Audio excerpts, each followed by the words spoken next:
Indy Mogul. This is General Hawk. Mission is a go. Here they come.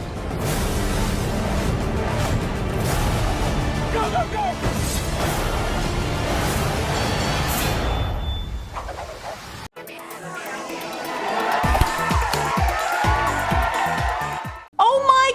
What happened to G.I. Joe? For many generations, this is not the Joe they grew up with. So how did we get from this to this? It's been a long, hard journey through the land of market development. In 1963, Stan Weston noticed the popularity of Barbie and decided to make a similar doll aimed at boys. Thus, G.I. Joe was born. The line prided itself on realism and featured dolls for each branch of the military, as well as soldiers from other countries. But then there was Vietnam, and suddenly war didn't seem like such a great selling point for a toy line. So for a while, Joe just had adventures. Kinda like a mercenary, but obviously they left that parallel out of the promotional materials. The toy line, though, eventually died out. However, the success of Star Wars inspired Hasbro to relaunch G.I. Joe as a line of smaller action figures and pit them against Cobra Command. Looks like G.I. Joe didn't fight for originality. And speaking of originality, let's fast forward to today's version of G.I. Joe. Look familiar? G.I. Joe is the second big film of the summer based on a Hasbro toy line, but will it be anywhere near as popular as the first? And while recent trailers haven't been very encouraging, it is coming out at the same time of year as another Stephen Sommers movie that was widely regarded as lame, The Mummy 3: Tomb of the Dragon Emperor. And that movie was such a big success, they're making a fourth one. See, in Hollywood, nobody cares if a movie is lame as long as it makes a ton of money. Stick around, soldier, as after the break we'll get a sit rep from audiences on G.I. Joe.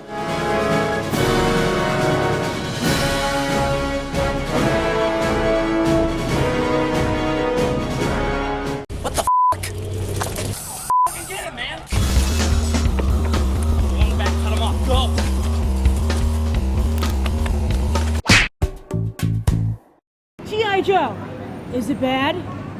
No, it's very good. I thought it was less. I was expecting less and it was more. At first I thought it was going to be a little whack, but it turned out to be good. I came in thinking it was going to be bad, and it was actually, I really enjoyed it. I thought it was going to be really cheesy and really corny, but I was pleasantly surprised. So this is Milo, and you watch Beyond the Trailer regularly? Yes. And so you decided to come on the show for G.I. Joe.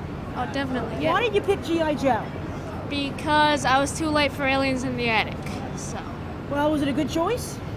I don't know. I mean, it's a summer movie, you know, and it's all explosives and it's all just gunning down, but it's not a great movie. It was a little too much.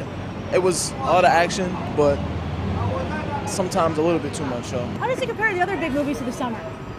What is the other big movie? You like Transformers 2, Star Trek? Actually, I kind of liked it. I liked it better than Transformers 2. I think that Transformers was the best movie, so I feel Transformers is the best. It was the kind of same weird filming that Transformers has, just everything exploding, and I'm not big into that, so. Have you ever played with G.I. Joe? No. No? Oh, so do you think you might get some of the toys now, or the video game? I'm too old for toys. Oh, okay. Grew up with G.I. Joe in the 80s, and I thought it would be very disappointing, and it was the contrary. It was living up to its potential. This G.I. just is by name only. Who was your favorite character in the movie? Snake Eyes. General Hawk. The Wayne brother, one of the Wayne brothers. Oh, Marlon Wayans? Marlon Wayne, right. He was good? Yeah. Yeah, he was funny. It was good to see him in a movie that actually wasn't a comedy. I would say probably the redheaded girl. I couldn't catch her name, Oh, but she was Scarlet. Scarlet. Yeah, she was really well done. They're supposed to have a great girl fight in this movie between Scarlet and the Baroness. They do. It's really a good fight. I'm not really sure, to be honest. There was some corniness to some of the characters, like, you know, the main Cobra character. I mean, he tried to fashion himself straight out of the comic book, so it was a little bit corny. Do you think that these movies, you know, G.I. Joe should be more realistic? Like more like the real military? No, not realistic, but it just felt too unrealistic. It felt like people were flying and people were going into space, and I just felt like that's not what I want to see. I think it's a fantasy. So maybe how the military will be a few years from now. What do you think of the accelerator suits? That was top of the line. Yeah? Certainly makes joining the military easier. So you can say it? Would you enlist in G.I. Joe? Would you want to serve in that unit? Yeah. It looks cool. What did you think of the accelerator suits? Too much like Iron Man. They shouldn't have done that. It felt like everything in the movie was taking a bit from another movie. What would you say to your friends if they're like, I heard it was bad. I heard it was a bad movie. Well, that's what they told me today. It was a bad movie. I told them they were wrong. It's good. I think the trailers don't do the movie justice, and at the free time I came out and see it, I would advise everybody to go do the same. What do you give this movie on a 1 to 10? This movie, I would give it a 7. I'm gonna be generous. I'm gonna give it a 7. 4.5. 10. It's a 10. Or maybe 11. 7.5. 7 or 8. So audiences give G.I. Joe a 7.5. Go Joe! And don't forget, G.I. Joe is the focus of this week's One Sentence Review Challenge. If you've seen the movie, leave your 1 to 10 rating below, as well as your 1 sentence review.